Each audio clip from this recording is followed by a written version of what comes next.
आणि यानंतर बुलेटिनमध्ये आतापर्यंतच्या सगळ्या महत्त्वाच्या बातम्यांचा वेगवान आढावा घेऊयात महाराष्ट्र लाईव्ह मधून। बीडीडी चाळ पुनर्विकास प्रकल्पाअंतर्गत पहिल्या टप्प्यामध्ये म्हाडाकडून येथील रहिवाशांना 556 रहिवाशांना चाव्या मिळणार। आज सकाळी 11 वाजता यशवंत नाट्य मंदिर इथं 556 लाभार्थ्यांना चावी वाटपाचा कार्यक्रम होणार। मुंबईत वरळी, नायगाव आणि नामजोशी मार्ग इथं बीडीडी चाळी असून त्याचा पुनर्विकास म्हाडाच्या माध्यमातून केला जातो।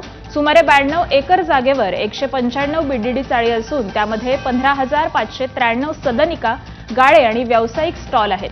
बीडीडी चाळीचा टप्प्याटप्प्याने पुनर्विकास केला जाणार असून इथल्या रहिवाशांना 500 चौरस फुटांची सदनिका दिली जाणार आहे आणि त्याची सुरुवात ही आजपासून झाली आहे।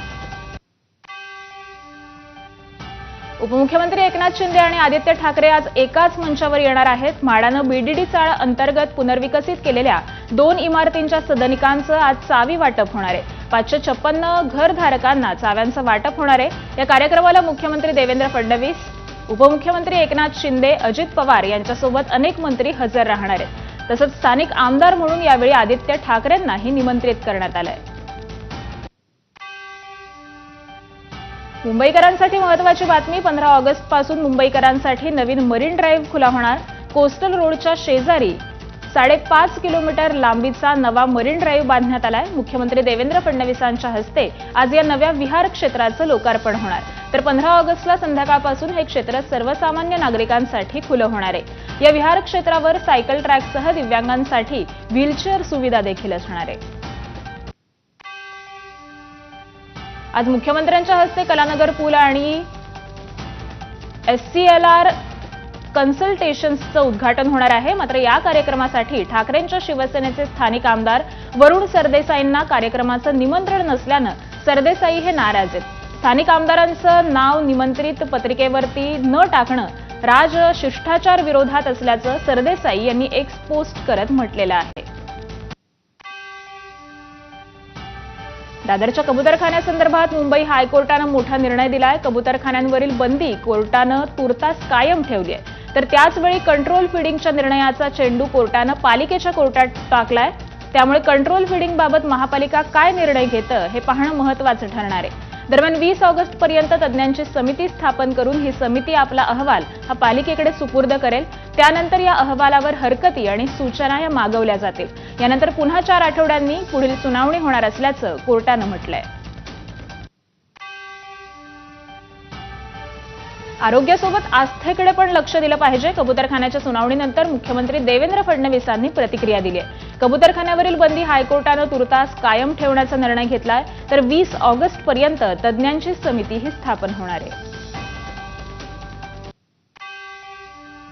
आरोग्याशी कॉम्प्रोमाइज न करता आस्थेचा प्रश्न कसा सोडवता येईल हा प्रयत्न केला पाहिजे। पण मला हेही लक्षात येत आहे की काही लोकांना यातही महानगरपालिकेच्या निवडणुकीची संभावना लक्षात येते आहे आणि म्हणून याला एक समाजाविरुद्ध दुसरा समाज, एका भाषेविरुद्ध दुसरी भाषा असं कसं भांडण लावता येईल असे प्रयत्न काही लोक करतात। कबूतरखाना प्रकरणी मुंबई उच्च न्यायालयामध्ये सुनावणी पार पडल्यानंतर जैन समाजाची बैठक पार पडली। कबूतरखाना बंदी प्रकरणी जैन समाजानं समिती स्थापन करण्याचा निर्णय घेतला। समितीमार्फत संवाद साधून सर्व निर्णय घेणार असल्याचं या बैठकीत ठरवण्यात आलं। तसंच प्रक्षोभक वक्तव्य आणि वाद टाळण्यासाठी खबरदारी घेण्याच्या सूचना जैन समाजाकडून देण्यात आल्या आहेत। कबूतरखान्यासंबंधात हायकोर्टामध्ये जी केस चालू आहे त्यामध्ये जर महत्त्वपूर्ण हिअरिंगचा टप्पा होता आणि या टप्प्यामध्ये कोर्टाकडून एक तज्ज्ञ समिती नेमली गेली आणि यामध्ये काही इंटेरिम रिलीफ मिळेल अशी जैन समाजाला अपेक्षा होती की तज्ज्ञ समिती आता नेमली आहे, त्या तज्ज्ञ समितीसमोर सगळ्यांचं मानणं जाईल, त्याचा अहवाल तयार होईल, या वेळेपर्यंत कबुतरांसाठी काही व्यवस्था व्हावी असं समाजाला अपेक्षित होतं। एकूणच समाजामध्ये थोडीशी नाराजी आहे या निर्णयाबद्दल। त्यामुळं ह्या समितीच्या माध्यमातून या सगळ्या गोष्टींचा अभ्यास झाल्यानंतर हायकोर्टासमोरची येणाऱ्या 4 आठवड्यानंतर सुनावणी होणार आहे, तोपर्यंत या तज्ज्ञ समितीचा अहवाल जावा यासाठी प्रयत्न केला जाईल आणि काही मिड टर्म अरेंजमेंट होण्यासाठी आम्हाला काही कायदेशीर पर्याय उपलब्ध आहेत का याचाही या समितीच्या माध्यमातून आम्ही अभ्यास करू आणि मग पुढील निर्णय घेऊ। वसई विरार महापालिकेतील आर्थिक गैरव्यवहार प्रकरणामध्ये ईडीनं मोठी कारवाई केली. मनी लॉन्ड्रिंग प्रकरणात वसई विरार महापालिकेचे माजी आयुक्त अनिल कुमार पवार यांना अटक करण्यात आली आहे. त्यांच्यासह आणखी तिघांना ईडीनं अटक केली आहे. ईडीनं ताब्यात घेतलेल्या व्यक्तींमध्ये नगररचना विभागाचे माजी उपसंचालक YS रेड्डी, बांधकाम व्यावसायिक आणि बहुजन विकास आघाडीचे माजी नगरसेवक सीताराम गुप्ता आणि अरुण गुप्ता यांचा समावेश आहे. या चौघांविरोधात कोट्यवधी रुपयांच्या व्यवहारामध्ये अनियमितता केल्याचा आणि सरकारी यंत्रणांचा दुरुपयोग केल्याचा, काळा पैसा हा पांढरा केल्याचा आरोप देखील करण्यात आलाय. दिवा ते छत्रपती शिवाजी महाराज टर्मिनल्स दरम्यान विशेष लोकल सेवा सुरू करण्यासंदर्भात मागणी करण्यात आली आहे. मुंबई उच्च न्यायालयामध्ये जनहित याचिका दाखल करण्यात आली आहे. मुख्य न्यायमूर्तींच्या खंडपीठासमोर आज या याचिकेवर सुनावणी होणार आहे. याचिकेत मुंब्र्यातील दुर्घटनेकडे देखील लक्ष वेधण्यात आलंय. रेल्वे स्थानकांच्या आवारामध्ये रुग्णवाहिका तैनात नसल्यानं जखमींची फरफट होतीये. तसंच मुंब्र्यातील जखमींना टेम्पोतून रुग्णालयात नेल्याचा याचिकेमध्ये दावा करण्यात आलाय. रेल्वे प्रशासनाला सुरक्षेच्या उपाययोजना करण्याबाबत निर्देश देण्याची याचिकेच्या माध्यमातून न्यायालयाला विनंती करण्यात आली आहे. कोल्हापुरातील नांदणी मठाच्या महादेवी हत्येसंदर्भात सुप्रीम कोर्टात दाखल करण्यात आलेल्या फेरविचार याचिकेवर आज सुनावणी होणार आहे. यापूर्वी नांदणी मठानं दाखल केलेली याचिका न्यायालयानं फेटाळून लावली आहे. त्यानंतर महादेवी हत्येला गुजरात येथील वंतारा केंद्रामध्ये नेण्यात आलं होतं. राज्य सरकारवर पक्षकार होईल अशी ग्वाही फडणवीस यांनी दिली होती. जनभावनेच्या रेट्यापुढे सर्वांनी एकत्रित येत सर्वोच्च न्यायालयामध्ये याचिका दाखल केली आहे. 26 जानेवारीनंतर येत्या 15 ऑगस्टलाही मंत्री अदिती तटकरेच रायगडमध्ये ध्वजारोहण करणार आहेत. त्यानंतर गोगावलेंनीही एक मोठं वक्तव्य केलंय. ज्या मावळ्यांनी 2.5 वर्ष मंत्रिपद सोडलं त्याच्यासाठी पालकमंत्री काय चीज आहे असं गोगावले म्हणाले.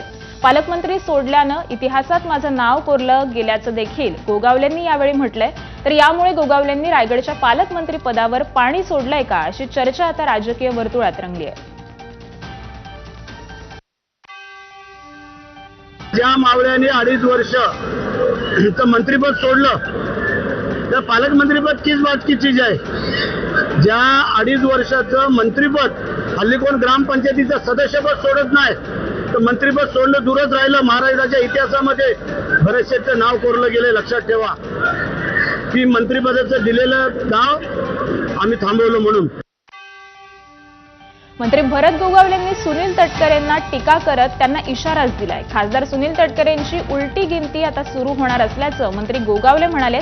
आपल्या रुमालाची जादू त्यांना अजून कळाली नाही अशी टीकाही गोगावलेंनी तटकरेंवर केली आहे. निवडणुकीत तटकरेंनी आमच्या विरोधात काम करण्यासाठी अनेकांना फोन केल्याचा आरोप देखील गोगावलेंनी केलाय.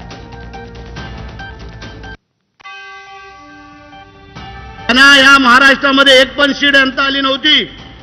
ती सीट आम्ही इथं आणून दिली या रायगडवाले नाही. हे कदाचित ते विसरले असतील. आता त्यांनी उलटी गिनती करायला सुरुवात करायची. सर, भरत शेठ गोगावले म्हणतात की आपण भाजपमध्ये चालू मात्र कोणाकोणी करून आपण थांबलात, आपली उलटी गिनती सुरू आहे असं भरत गोगावले म्हणतात. कोण काय बोलतं त्याच्यावरती प्रतिक्रिया देण्याइतपत मी काय छोटा नाही आहे. सर, भरत शेठ गोगावले म्हणतात की आपण भाजपमध्ये चालू मात्र कोणाकोणी करून आपण थांबलात, आपली उलटी गिनती सुरू आहे असं भरत गोगावले म्हणतात. कोण काय बोलतं त्याच्यावरती प्रतिक्रिया देण्याइतपत मी काय छोटा नाही आहे. पालकमंत्री पदाबाबत वरिष्ठ पातळीवर चर्चा झाली असून 15 ऑगस्ट झेंडावंदन झाल्यानंतर रायगडच्या पालकमंत्री पदाची धुरा भरत गोगावलेंना मिळणार, आमदार महेंद्र थोरवे यांची माहिती. आम्हाला आत्मविश्वास आहे की रायगडच्या पालकमंत्री पदाचा तिढा हा आता लवकरात लवकर संपणार आहे. एवढे 15 ऑगस्ट झेंडावंदन होऊन गेलं की रायगडच्या पालकमंत्री पदाची धुरा भरत शेठ गोगावले यांना मिळेल हा पूर्णपणे आत्मविश्वास आम्हा सगळ्यांना या ठिकाणी आहे. वरिष्ठ लेवलला सुद्धा अशा पद्धतीची चर्चा त्या ठिकाणी झालेली आहे. मनसे अध्यक्ष राज ठाकरे यांची आज मुंबईतील मनसेच्या पदाधिकाऱ्यांसोबत बैठक होणार आहे. सकाळी 9 वाजता वांद्र्यातील MIG क्लबमध्ये बैठकीचं आयोजन करण्यात आलंय. बैठकीला शाखाध्यक्ष, उपशाखाध्यक्ष, गट अध्यक्ष उपस्थित राहणार आहेत. आगामी मुंबई महानगरपालिका निवडणुकीच्या पार्श्वभूमीवर ही बैठक असणार आहे.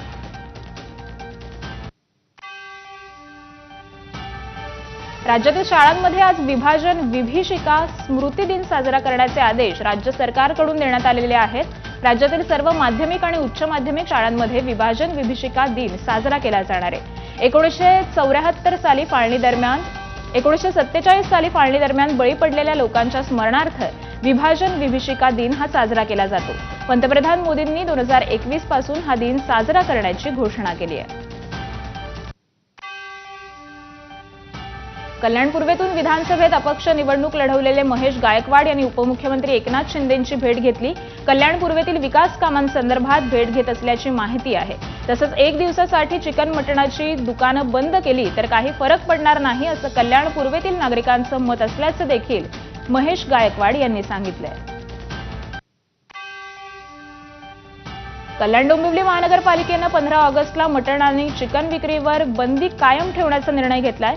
खाटीक संघटनांकडून आणि राजकीय कार्यकर्त्यांकडून निर्णय मागे घेण्याची मागणी करत आयुक्त अभिनव गोयल यांना निवेदन सादर करण्यात आलं. मात्र पत्रकार परिषदेत आयुक्त गोयल यांनी अनेक महापालिकांचं उदाहरण देत हा निर्णय योग्य ठरवला आणि कायदा सुव्यवस्था बिघडली तर पोलिसांशी चर्चा करून निर्णय घेतला जाईल असंही सांगितलं.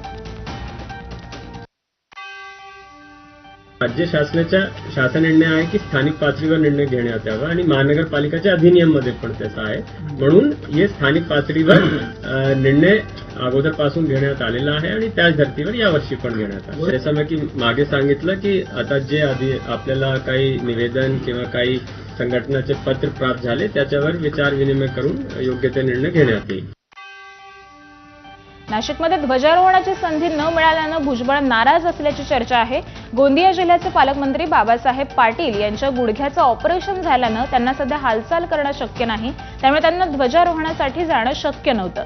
त्यामुळे ध्वजारोहणाची जबाबदारी ही भुजबळांवर दिली होती. आता भुजबळांनी तब्येतीच्या कारणास्तव नकार दिल्यानंतर मंत्री मंगलप्रभात लोढा गोंदिया जिल्ह्यात ध्वजारोहण करण्यासाठी जाणार आहेत. याबाबत शासनाकडून नव्यानं परिपत्रक जारी करण्यात आलंय. तर आपण नाराज नसल्याची प्रतिक्रिया ही भुजबळांनी दिली आहे. मी नाराज वगैरे काही नव्हतो. मी सांगितलं मला गोंदियाला जाणं शक्य नाही.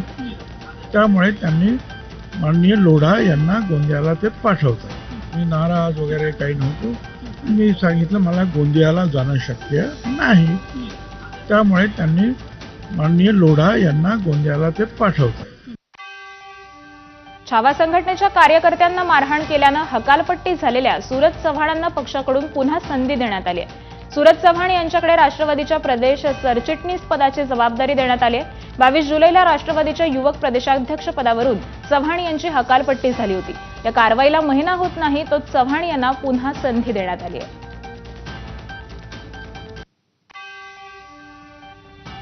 सूरज चव्हाणांना पक्षाकडून पुन्हा संधी दिल्यानं अंजली दमानी यांनी थेट उपमुख्यमंत्री अजित पवारांवर निशाणा साधलाय. युवक प्रदेशाध्यक्ष पदावरून आता थेट पक्षाचं सरचिटणीस पद हेच का महाराष्ट्राचं गुड गव्हर्नन्स असा सवाल दमानी यांनी केलाय. काही महिन्यांपूर्वी ह्याच पक्षानं जनसन्मान यात्रा काढली होती. दिसला का ह्यांचा जनसन्मान असं म्हणत दमानी यांनी टोला लगावलाय.